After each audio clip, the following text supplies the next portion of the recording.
Alberto, muchísimas gracias por recibirnos. No, gracias a vos. Debo decirte algo que dije fuera de cámaras y aunque no te guste lo voy a decir igual. Mi primera nota en mis años juveniles fue con Federico Leloir. No sabía nada de ciencias como hoy. Me costaba muchísimo esa nota y bueno, hoy siento una profunda emoción. He entrevistado a muchísimos colegas tuyos de prestigio internacional. Tu currículum, tu trayectoria, tu vocación. No te digo que me apabulla, pero me siento como en el primer día. No, por favor, no soy Leloir, eso está claro. Yo lo conocí mucho a Leloir porque era el director del instituto donde yo hice la tesis doctoral con el doctor Torres. Así que lo veía todos los días. O sea, yo hice la tesis con el doctor Torres y con la doctora Flavia. Y Leloir era una gran inspiración, pero una persona muy reservada, sí, muy tímida. No le gustaba dar clase ni tampoco explicar mucho las cosas. Le gustaba lo que decimos nosotros, pipetear, es decir, trabajar en el laboratorio, haciendo experimentos. Y eso bueno, es una de las bases de nuestra actividad, ¿no? Que nos gusta hacer experimentos y ver los resultados, y muchas veces los resultados no son los esperados y abren nuevas vías de investigación. Alberto, ¿dónde naciste? Yo nací en la ciudad de Buenos Aires, soy porteño. Porteño, mira vos. En el barrio de Almagro. Almagro. En la calle Lambaré y Sarmiento. Almagro, un nombre de barrio. ¿Y dónde hiciste la escuela primaria? La hice también en el barrio de Almagro, una cuadra de donde yo vivía, en la calle Lambaré, en la escuela Manuel Solá, que la dirigía un maestro muy importante llamado Castillo. Era socialista y la verdad es que era un lujo la educación pública en esa escuela. Yo guardo todos los cuadernos desde primer inferior hasta séptimo grado, porque saltamos de quinto a séptimo, y cuando yo ahora veo esos cuadernos, veo lo que aprendíamos, cómo lo aprendíamos, la profundidad del conocimiento, el entusiasmo por el conocimiento, me emociona. O sea que era una escuela pública maravillosa. ¿Recordás alguna maestra de la escuela primaria? Sí, recuerdo a todos, pero además recuerdo los nombres de todos, pero la verdad es que la persona que más me marcó es el maestro de séptimo grado, que se llamaba Díaz, que era bajito, pelado y que era un enciclopedista absoluto, sabía de todo y nos transmitía a nosotros ese saber. Y además nos enviaba a la biblioteca del barrio, con un cuestionario para resolver el cuestionario, y que después de resolver ese cuestionario, buscando en libros que están en la biblioteca, generaba un documento en prosa que era el ensayo sobre un determinado tema de la historia, la geografía o las ciencias naturales. Él nos ponía todos los días, al comenzar el día, una frase, un refrán, que era a veces en castellano, a veces en otros idiomas y a veces en latín, cosa que en esa época yo no sabía lo que era en latín, pero después cuando entré al Nacional de Buenos Aires estudié 5 años de latín y me enamoré del latín, pero básicamente ya en ese séptimo grado estaba la base de la curiosidad por el conocimiento. Qué lindo lo que dices. Me hace acordar mi maestro Tagliaferro, lo he dicho muchas veces por televisión, del séptimo grado. Así es.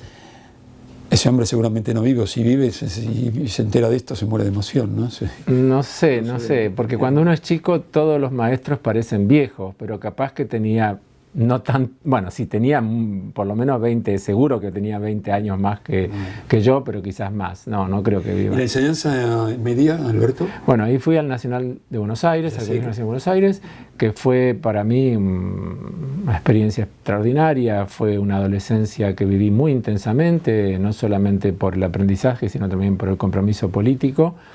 Era un periodo de gran libertad interna, pese a que todavía estábamos en la dictadura de Lanusse y Onganía, porque bueno, era salir del barrio, ir al centro en subte, encontrarme con compañeros y compañeras en una educación mixta, militar políticamente, y disfrutar y hacer campamentos y sentirme realmente que estaba viviendo una adultez prematura en mi adolescencia.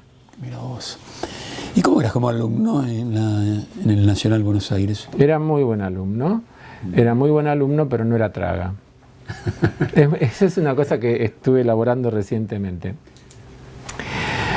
Por empezar me tocó el turno tarde, que en la mística de aquella época ir al turno tarde parecía como que era de segunda calidad. No, pero para mí fue un descubrimiento espectacular, porque de hecho conocí a mi mujer en el turno tarde, pero además mis hijos, muchos años después, fueron a la Nacional de Buenos Aires y también fueron al turno tarde. Con lo cual yo digo que los 4 fuimos al turno tarde, no fuimos a la Nacional de Buenos Aires. Porque el turno tarde también permitió unos grados de libertad muy grandes, uno no tenía que madrugar, podía estudiar a la mañana y después de volver del colegio a la tarde.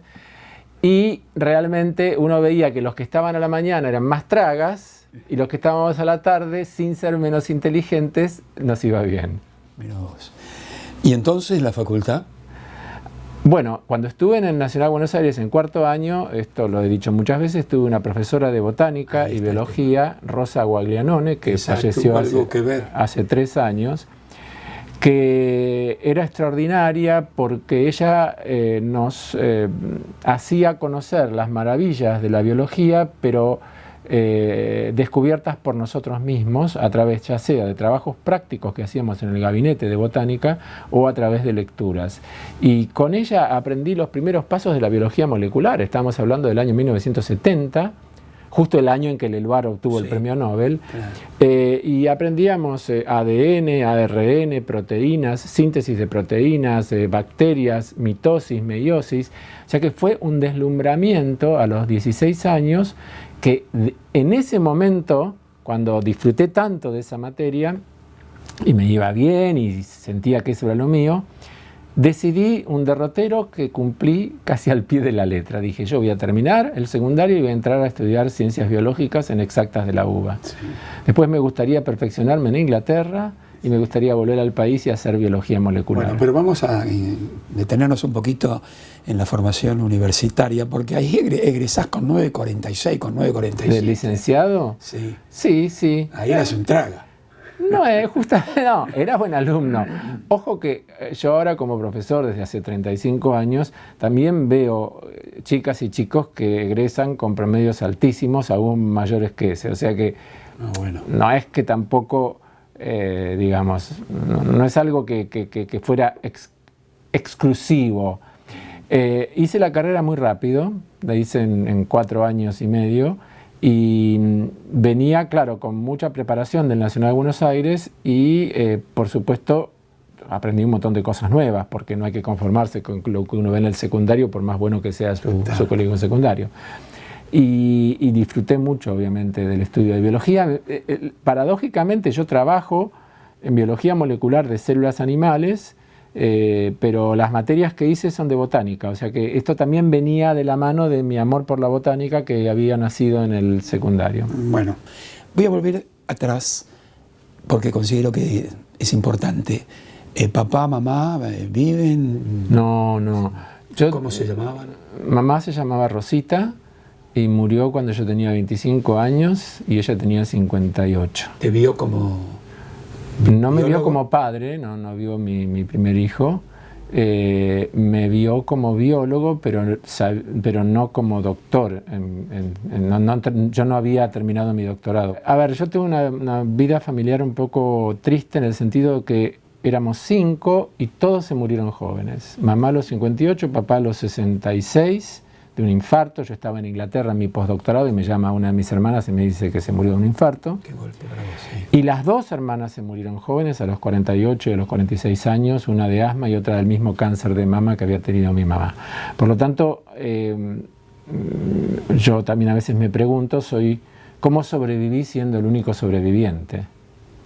Es una situación que evidentemente se mitigó muchísimo por mi familia, mi mujer y mis hijos y mis amigos, pero es atípico perder a toda la familia, a menos que sea en un accidente aéreo o como ocurrió en la dictadura con secuestros o asesinatos masivos, perder a todos los miembros de la familia en un tiempo tan corto, ¿no? Pero bueno... ¿Qué fueron tus padres para vos, Alberto? Mis padres fueron mi papá era ingeniero civil. Y ¿se llamaba papá? Ernesto Kornblit, y era Los dos fueron profesores del secundario, o sea que el enseñar estaba en la casa. De hecho, una de mis hermanas, yo soy el menor, la del medio era maestra jardinera y la hermana mayor era computadora científica, o sea que había un ambiente de cierta relación con el conocimiento y con la enseñanza. Pero mi papá era amante de las matemáticas y le gustaba mucho. Era una persona... los dos eran un poco chapados a la antigua en el sentido de que, por ejemplo, no se decían malas palabras en casa, cosa que en la casa de los padres de mi mujer eran más modernos, eran 10 años más jóvenes y se decían malas palabras. Era otra generación.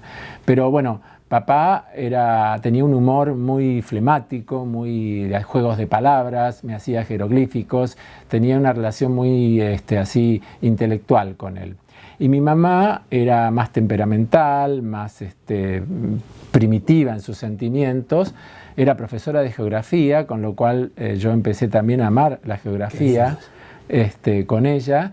Y bueno, también fue la que me entró en el amor por el cine, porque en casa se escuchaba música clásica y se escuchaba tango. Y yo escuché de chico tango, o sea que sé las canciones y las letras de tango. No podía hacer lo que ellos hacían, que es escuchar el tango en la radio y jugar a adivinar el nombre del tango, el nombre del autor, el nombre de la orquesta y el nombre del cantante, cosa que yo no podía hacer. Pero por supuesto eran fanáticos de Pugliese, de Troilo, de Di Sarli, era una casa de tangueros. Y mi mamá me imbuyó el amor por el cine, sobre todo por el cine clásico norteamericano y argentino en blanco y negro. Así que yo veía todas esas películas por la tele y las volví a ver 1000 veces. Y también a ella le gustaba mucho Hitchcock y yo me hice muy amante de Hitchcock, o sea que el amor por el cine comenzó tiernamente, de mi tierna infancia. Qué lindo, una formación cultural en el hogar, en la familia. Así que te pones de novio en el Colegio Nacional de Buenos Aires. Sí, sí. ¿Y cómo se llama?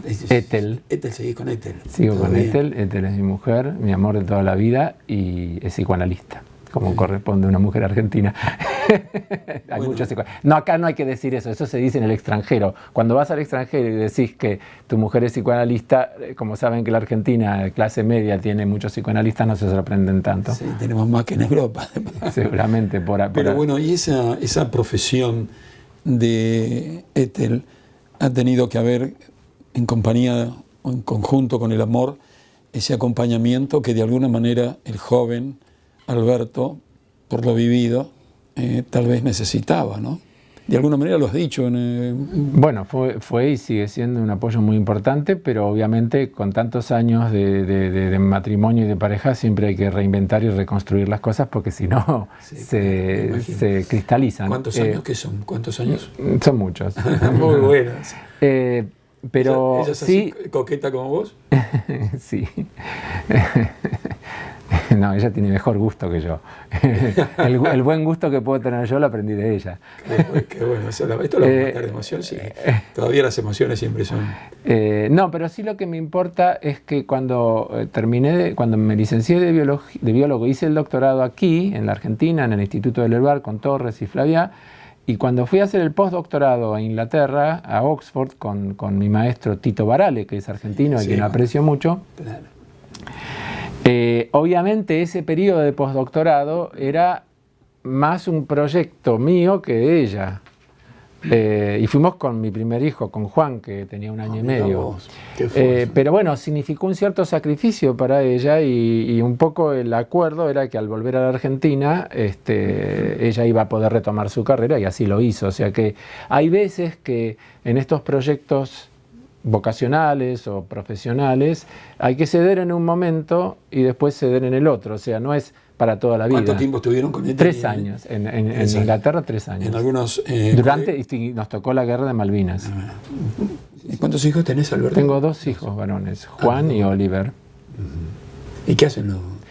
Juan hace historia económica y hizo su doctorado y es investigador adjunto del CONICET. Y Oliver es fotógrafo y vive en Brasil y milita y trabaja en una organización de medios alternativos que se llama Media Ninja. Sí, es un artista. Artista y también militante y comprometido con la cultura y con la gestión cultural. ¿Lo extrañás? Sí, pero bueno, estamos en la era del WhatsApp y Ahora ya lo sé, del claro. ¿Y él? Porque los varones con la madre generalmente Ella lo extraña más. Es distinta, las relaciones son distintas, sí, obviamente, pero sí, yo lo extraño mucho. Yo soy soy un padre muy cariñoso, a veces cargoso. Qué lindo a ver, yo tengo origen judío, sí, y está el famoso caso de la Yiddish Yemame. Sí. Yo siempre digo que para ser Yiddish Yemame no hay que ser ni judío, ni mujer, ni madre. O puede ser un varón, goy, no judío, y tratar a tu hijo como si fueras una Yiddish Yemame, o a otra persona que no sea tu hijo. Con este tema de los hijos, vos, sin querer, tenés muchos hijos. Porque tus discípulos hablan de vos.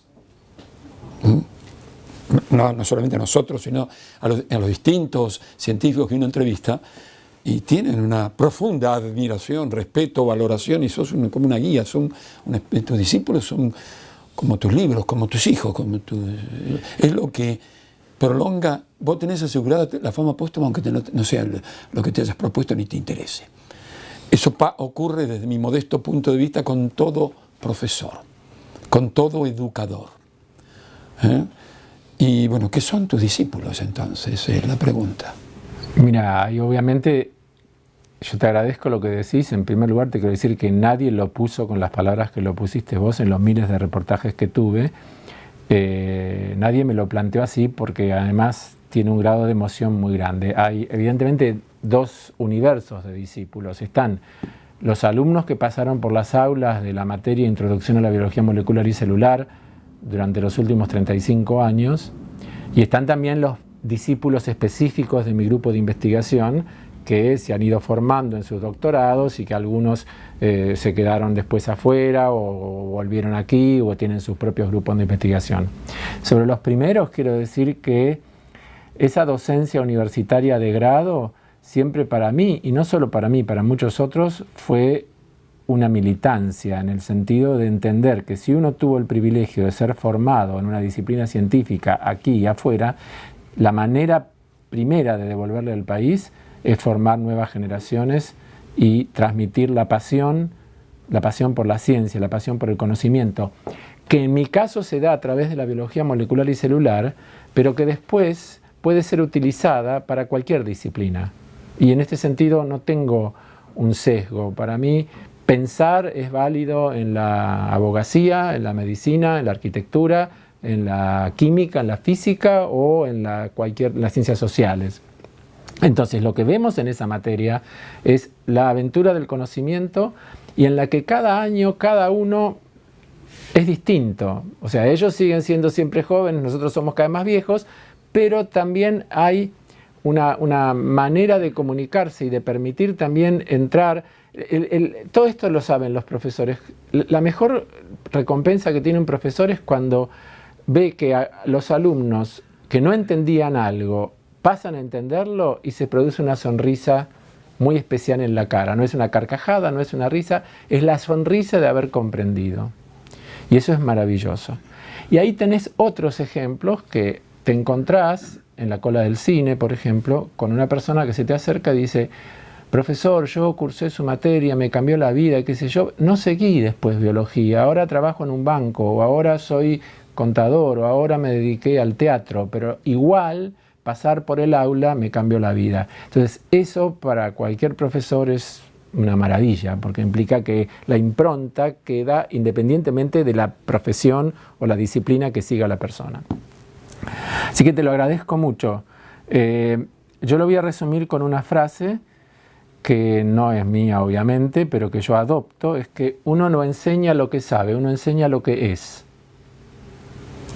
Uno es así. Entonces, eso es lo que enseña. ¿Cómo definís o qué es la ciencia?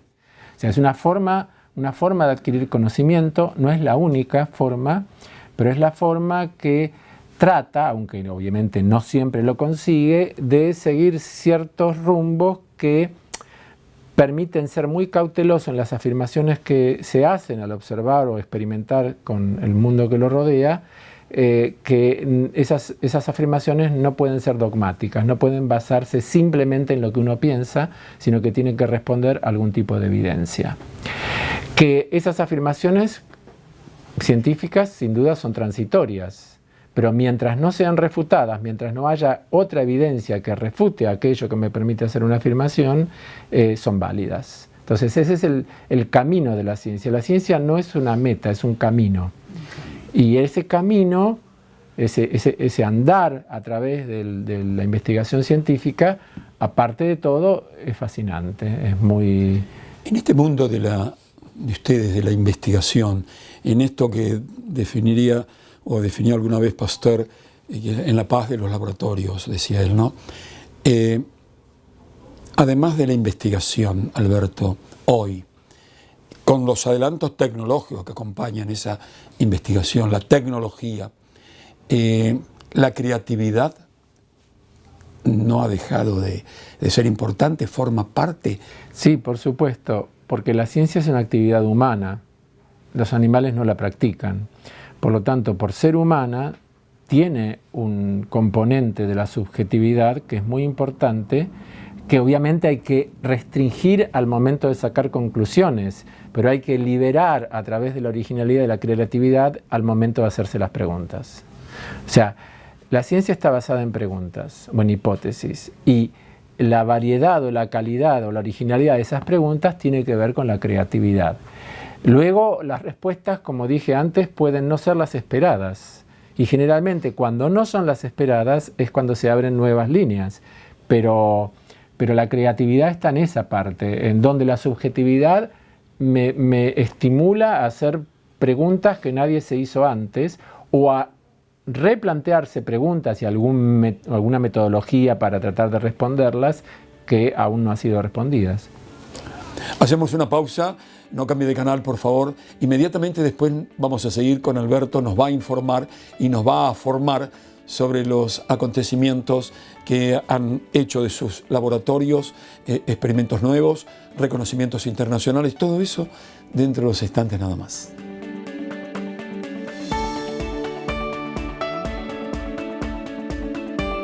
Bueno, Jorge, antes que nada un saludo, nos conocemos hace ya mucho tiempo y yo siempre destaco la tarea que tú realizas en la televisión.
Lo mejor de estar en tu casa es sentirnos parte de tu familia. Acompañarte en muchos de tus momentos. En la cocina, conquistando nuevos horizontes. Y en la mesa, alimentando los corazones. Hoy nos vemos desde lejos, pero nos acercan algunas sonrisas. Gracias por abrirnos la puerta. Vos y nosotros sabemos que vamos a seguir juntos, porque entre todos, todo es posible. Coto, yo te conozco. Cuidar el agua nos asegura el futuro.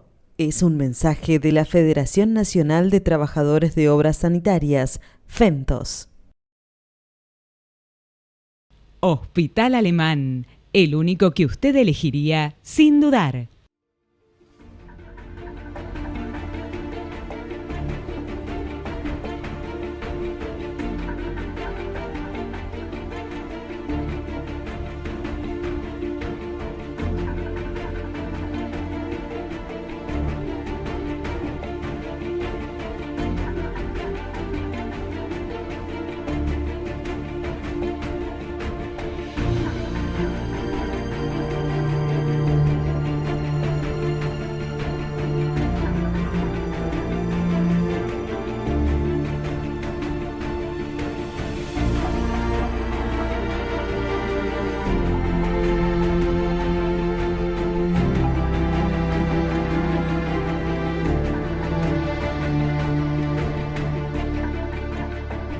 hace muchos años, Alberto, entrevistando a tus colegas, haciendo programas con personalidades en el tema del genoma humano y con 150 chicos detrás que hacían preguntas, asustaba en principio al gran público este tema del genoma.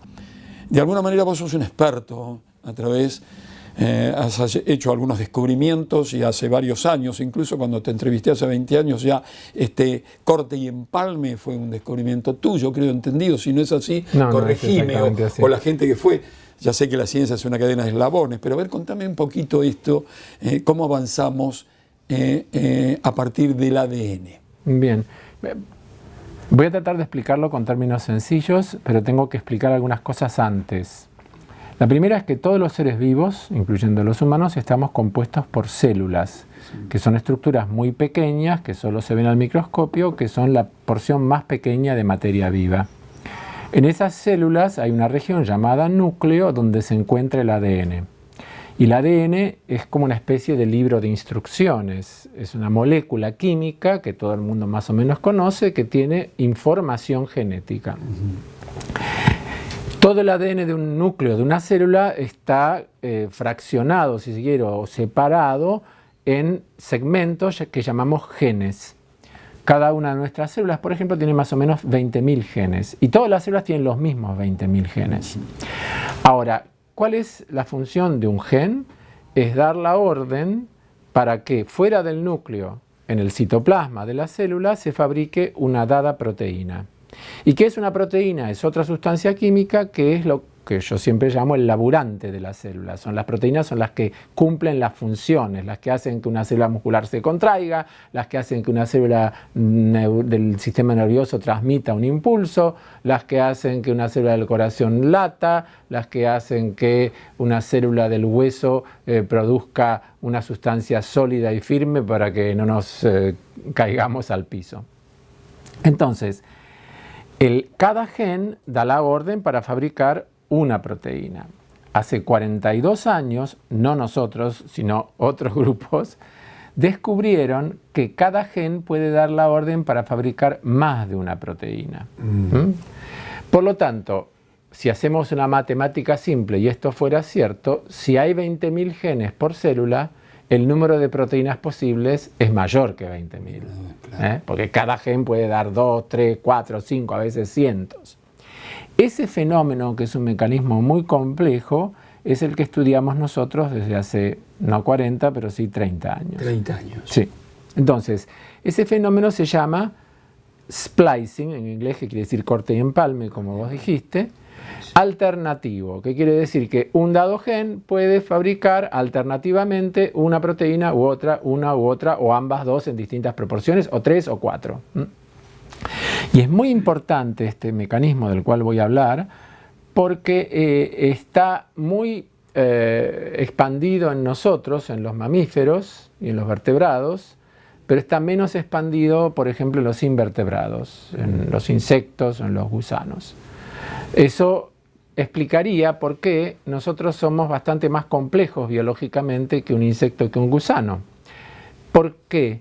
La complejidad no está dada porque ellos tengan menos genes que nosotros tenemos el mismo número de genes que ellos, pero nosotros con nuestros genes, porque tenemos más splicing alternativo, hacemos más proteínas que las que ellos hacen, más tipos de proteínas. ¿Este concepto se entiende? Sí, o sea, la complejidad en la evolución de los animales y también de las plantas no está dada porque a lo largo de la evolución haya habido un aumento del número de genes, sino porque con el mismo número de genes los vertebrados podemos hacer más distintos tipos de proteínas que los invertebrados. ¿Hasta ahí va?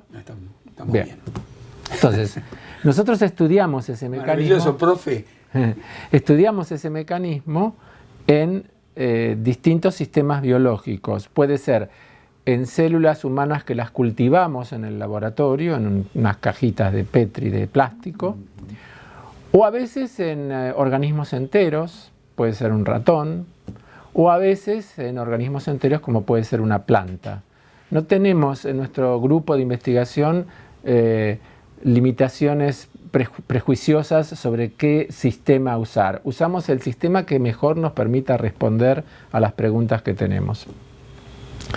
Y lo que descubrimos hace unos años, también como vos decís, es un eslabón más en grupos de investigación que tenían indicios que esto ocurría también, es que cuando yo tengo un gen que es ADN, hay una enzima que copia esa información en otra molécula llamada ARN, ácido ribonucleico.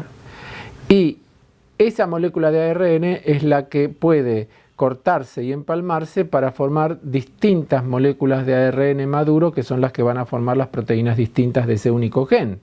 Lo que nosotros encontramos es que la velocidad con que la enzima va a copiar al ADN, al gen, condiciona, determina cuánto se hace de una proteína respecto de la otra que está codificada por el mismo gen. Esa velocidad en las plantas, perdón, es una irrespetuosidad interrumpirte, eso en las plantas. No, eso pasa en todos. Lo que pasa es que recientemente, porque habrás visto, está ahí. Recientemente Micaela Godoy Hertz, Ezequiel Petrilo y Guillermina Kubasca, que trabajan en plantas en mi grupo, encontramos que ese fenómeno que ocurre tanto en plantas o animales, en las plantas tiene una particularidad bastante novedosa, que es que en la luz de día esa enzima va más rápido que de noche. ¿La energía tiene algo que ver? Porque es una no tiene que ver. Tiene que ver la luz como señal. La luz como señal. La luz es una señal, no por el calor que brinda, sino porque modifica algo en las células de las plantas que hace que la enzima que va a copiar a cada gen vaya más rápido de día que de noche. Y eso altera la proporción de las proteínas codificadas por cada gen. Entonces, ¿aumenta en ese caso? No es que aumente, cambia la calidad. De día se fabrica un cierto patrón de proteínas que es distinto que el que se fabrica de noche, porque cambia la velocidad. Así es que nosotros, la verdad es que nos pusimos muy contentos por encontrar eso, porque es en un organismo entero, es la planta entero. Pero este control de la velocidad también ocurre obviamente en los animales y en los humanos. Y hay una línea de investigación que aún no hemos publicado, pero que es muy importante porque puede aportar a una terapia combinada para una enfermedad humana que es hereditaria y que es muy disruptiva, que es la atrofia muscular espinal. No voy a explicar los detalles, pero quiero decir que si nosotros controlamos la velocidad en las células de los pacientes o en ratones, y lo llegamos a controlar en los pacientes también, podemos ayudar a la cura que ya existe o a que mejore la cura por otra sustancia que inventó el colega uruguayo, o que descubrió, perdón, no es inventar, el colega uruguayo Adrian Kreiner. ¿Curar o tal vez demorar también? Depende cuándo se aplique el tratamiento de Kreiner. Si se aplica muy tempranamente, si hay un diagnóstico muy temprano genético en el bebé recién nacido, la cura es casi del 80%. O para tener una idea, pero esto es cosa de él, ¿no? Con este nuevo tratamiento que está basado en la biología molecular y en el splicing alternativo, si al bebé que por tener esta enfermedad hereditaria moriría a los 6 o 7 meses de vida, a menos que fuera traqueotomizado y ventilado externamente porque sus músculos no funcionan, ahí podría vivir muchos años, pero postrado o postrada. Si el tratamiento se hace tempranamente, tenemos películas donde hay niños que con 4 años sobrevivieron y andan en triciclo. Bueno. Es la primera cura de una enfermedad neurodegenerativa en el mundo, y Adrian Kreiner es un absolutamente multipremiado investigador. Sí, es amigo mío, es muy amigo, y estamos colaborando, sí. La tecnología, que ha sido, entiendo, importante en estas investigaciones tuyas y de tus discípulos.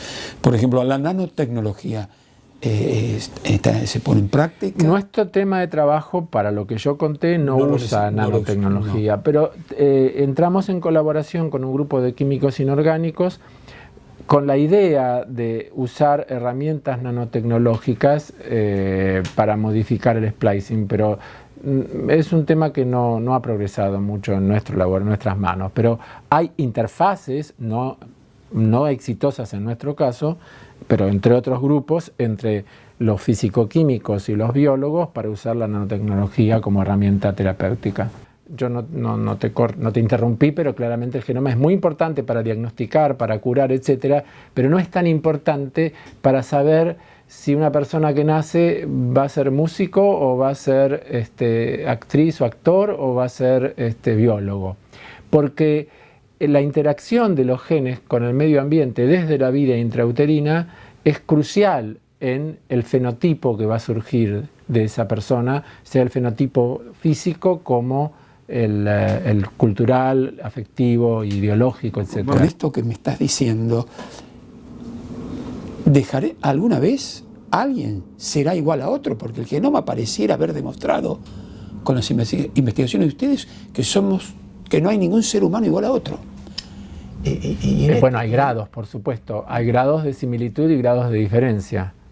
Sí, ningún ser humano es exactamente igual a otro, ni siquiera los gemelos univitelinos que tienen el mismo genoma idéntico. Y te voy a contar una anécdota. ¿Y eso es terminante, Alberto, o científicamente te voy a contar se puede demostrar otra cosa? No, te voy a contar una anécdota que solo con esta anécdota uno se convence de que ningún gemelo es idéntico a otro. Yo estaba dando una clase de esto en un colegio secundario de divulgación en el interior de la provincia de Buenos Aires. Y había chicos y chicas del secundario y cuando llego a este tema pregunto si en el auditorio hay algún par de gemelos. Se levantan dos chicas idénticas, que son gemelas, que tienen 16 años, y me dicen, sí, somos gemelas. ¿Y ustedes son iguales? No, dicen, no somos iguales, son gemelas, tienen los mismos genes. Y una me mira a mí y dice, ella llora por cualquier cosa. Te das cuenta que eso desmitifica. Si llorar por cualquier cosa es un grado de sensibilidad que una tiene y la otra no, es que no son iguales, por más que tengan los mismos genes. La otra dice, ella llora por cualquier cosa. O sea que hubo algo en su interacción con el ambiente, quizás intrauterinamente, por ahí las dos tuvieron un desarrollo de su cerebro ligeramente distinto, o en sus experiencias vitales, pese a que tienen los mismos padres, nacieron el mismo día, fueron al mismo colegio, fueron vestidas igual, pese a que el ambiente fue uniforme, ella llora por cualquier cosa. Alberto, tu actividad científica, de docente, es muy grande e importante. Ahora sos director también en el CONICET. Sí, soy director de este instituto. Maravilloso este instituto. Hay que decirlo, cuando ingresé, te lo dije fuera de cámaras, no parece que estoy ni en la UBA ni en la Argentina. Bueno, este edificio es un lujo, no está terminado todavía. El edificio surgió por una iniciativa del grupo de investigadores de este instituto en el año 2005-2006. Todas las etapas previas hicieron que se comenzara a construir en el 2011 y todavía no está terminado, pero sí, es un edificio que fue pensado para hacer investigación y que va a albergar, ya alberga 150 personas y vamos a hacer 250 personas trabajando en condiciones muy buenas. Es una consecuencia del Plan Federal de Infraestructura que existió en el gobierno de Cristina Kirchner y que ese plan no existe ahora, pero este edificio, como se comenzó antes, se está terminando. Bueno, en 1951 se crea el CONICET, era CONITIC, el 17 de mayo de 1951, durante el gobierno del general Perón. Frondizi en el 58 le cambia una palabra nada más, en vez de técnicas y científicas, es científicas y técnicas, le pone chapa internacional, podríamos decir. Permítaseme, Alberto, y a la gente utilizar esta terminología, aunque no sea tal vez demasiado correcto, pero bueno, lo pone a Bernardo Usay, nada menos. Ella era premio Nobel. Ella era premio Nobel y bueno, y ahí estamos. Y hace varias cosas Frondizi. Por ejemplo, Perón crea en el 1948, en el 49, en el 48-49 la Comisión Nacional de Energía Atómica, en el 48 crea la Universidad Obrera y Frondizi le cambia el nombre, nada más le pone Universidad Tecnológica Nacional. Toda esta crónica, Alberto, es para llegar. Yo dije que en 1958 con el CONICET, con Frondizi, la chapa internacional, además de estudio e investigación, muy buen momento de la Universidad Argentina, con Rischieri, el hermano Frondizi, ¿no? El gobierno de Cristina crea nada menos que el Ministerio de Ciencia y Tecnología. Sienta las bases del crecimiento que parecía y debería haberse dado en ciencia, en tecnología, en educación, como me gusta decir a mí, para poner máquinas en movimiento, para darle trabajo a la gente, para tener el crecimiento que el país y la sociedad argentina necesita. Entonces, la primera pregunta, que sé lo que opinas, porque lo has hecho muchas veces público, pero es importante que lo digas en esta nota, tu impresión sobre la creación del Ministerio de Ciencia y Tecnología, la repatriación de más de 1000 científicos, a los cuales muchos de ellos he entrevistado. ¿Cuál es tu visión? Bueno, evidentemente la creación del ministerio fue un hito simbólico y práctico, y fue, digamos, la lógica conclusión de un sistema de expansión del sistema científico argentino que estuvo muchas veces castigado en gobiernos anteriores. Y esa expansión se dio antes del gobierno de Cristina, ya se dio con el gobierno de Néstor Kirchner, hubo una jerarquización de los salarios, hubo un aumento de la producción de doctores y de becas doctorales. Hay que tener en cuenta que en 2001 teníamos 200 doctores en todo el país por año y terminamos en el 2015 con 2000 doctores en todo el país por año. O sea que es muy importante el crecimiento del número de doctores, el crecimiento del número de becas, el crecimiento de la carrera del CONICET. Todo eso formaba parte de una intención de fortalecer un sistema científico que todavía no tenía suficiente número de investigadores, porque son 2,8, apenas 3 por cada 1000 habitantes de la población económicamente activa. Y obviamente había algunas dificultades de financiamiento, pero incomparables con las que empezamos a vivir con el gobierno de Macri. Porque en el gobierno de Macri se produce un ajuste en diversos aspectos. El primero fue una reducción de 500 puestos de ingreso a la carrera del CONICET, lo cual fue abrupto, no correspondió a un cambio de política en la carrera del CONICET, sino claramente a un ajuste presupuestario, porque quienes en ese momento se ilusionaron, gran parte de la comunidad científica, que esa reducción en número de puestos iba a ir acompañada por un correlativo aumento de presupuesto de funcionamiento y de subsidios, no ocurrió. Hubo reducción también en lo otro.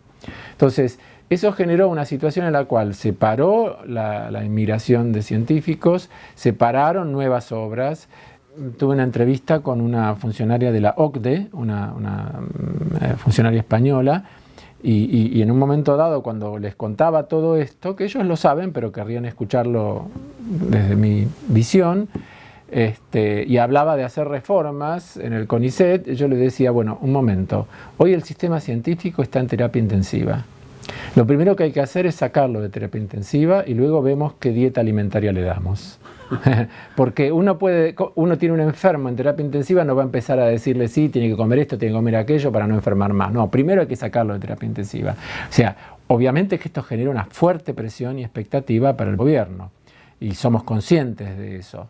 Que una situación del país con hambre, malnutrición, 2 dígitos de desocupación, etcétera, parecería ser utópico, pero sin embargo no lo es. Sería bueno destinar gran parte del presupuesto nacional a recuperar los niveles de financiamiento, por lo menos de 2015, porque en realidad la actividad científico-tecnológica, la investigación, si se sostiene en el tiempo, va a dar frutos que permitan agregar valor agregado a la producción primaria.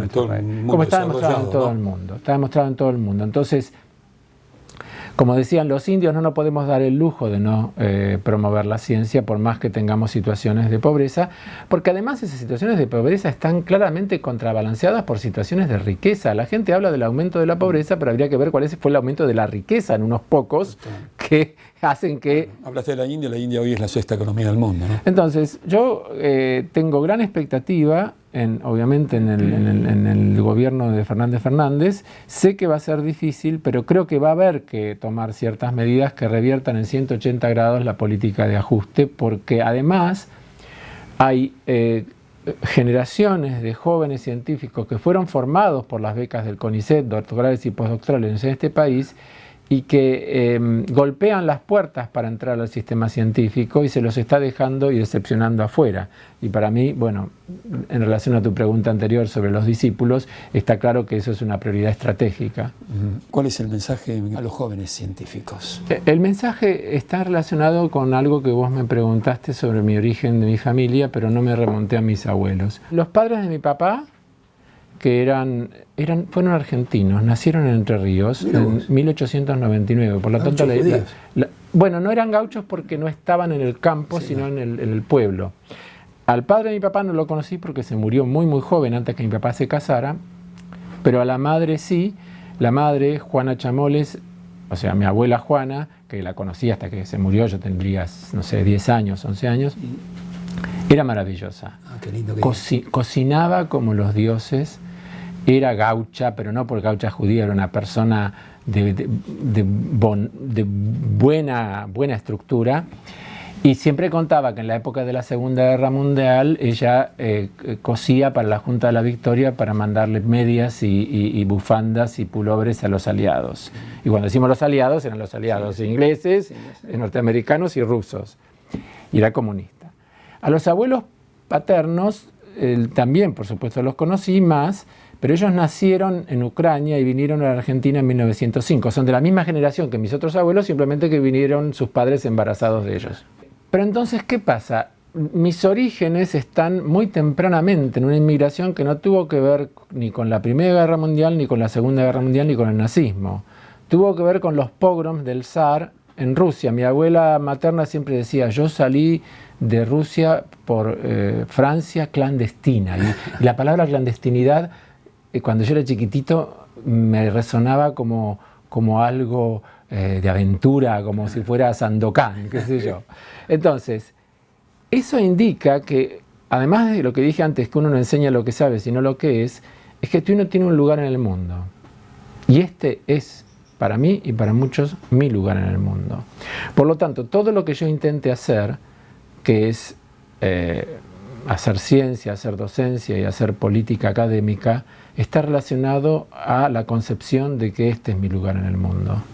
Y eso es lo que yo quisiera transmitir a los jóvenes. El mensaje es, si realmente quieren hacer cualquier cosa que les guste hacer, deportes, ciencia, profesión liberal, lo que fuera, hay un lugar de pertenencia, hay un lugar en el mundo que por más que tenga miserias, por más que tenga dificultades, es el lugar que uno quiere aportar para transformar. Y ese es lo que a uno lo sostiene. Porque si no, claramente uno tiene una buena educación, chau, se va afuera y hace su carrera afuera, que es muy fácil y muy común entre los científicos. Bueno, a mí esa opción, a menos que me echaran de aquí, no me pesa, yo quiero y quise siempre, lo decimos a veces metafóricamente, los científicos argentinos que estamos comprometidos con este país preferimos ser cabeza de ratón y no cola de león. No seguir a la saga de grupos internacionales a los cuales miramos con admiración, sino tratar de generar, en cierta medida como hizo Leluar y como hicieron Hussein, la propia ciencia desde aquí. Viene Pasteur a mi memoria, porque en 1871 le ofrecen a Pasteur, se lo quiso llevar a la Universidad de Pisa, le ofrecen un alto cargo y buenos sueldos, y él escribe de puño y letra que agradece mucho esa distinción, pero que si bien la ciencia no tiene patria, escribe textualmente, el hombre de ciencia, dice él, en ese momento sí tiene patria, y como a mi patria le va muy mal, me haría sentir un desertor. Es interesante, es interesante. Y esto lo conocí. Yo, perdón que te interrumpa, yo no me siento identificado con el concepto de patriotismo porque lo veo un poco... Menos con tus ideas, ya lo sé. No, pero es que lo veo un poco proveniente de un lenguaje cuasi militar. O bien entiendo lo que es la patria y creo que la patria es importante. Viene de padre, obviamente. Pero yo me siento más identificado con llamarlo mi lugar en el mundo, porque eso te permite también cierto grado de internacionalismo en el cual vos es por elección y no por simplemente haber nacido en ese lugar. Terminamos brindando. Vamos a brindar con mate cocido. Dale. ¿Vos tomás mate cocido también? con la vida.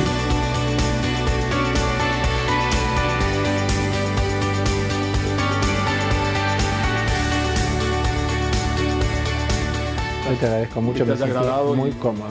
Y lo que me has dado es el premio. No, y te juro que el tema de los hijos discípulos, así como lo pusiste vos, nadie me lo hizo hacer. Y así que tenés, obviamente, otras preguntas sobre mi vida, mi infancia y todo eso, sí, pero eso me resultó muy emotivo.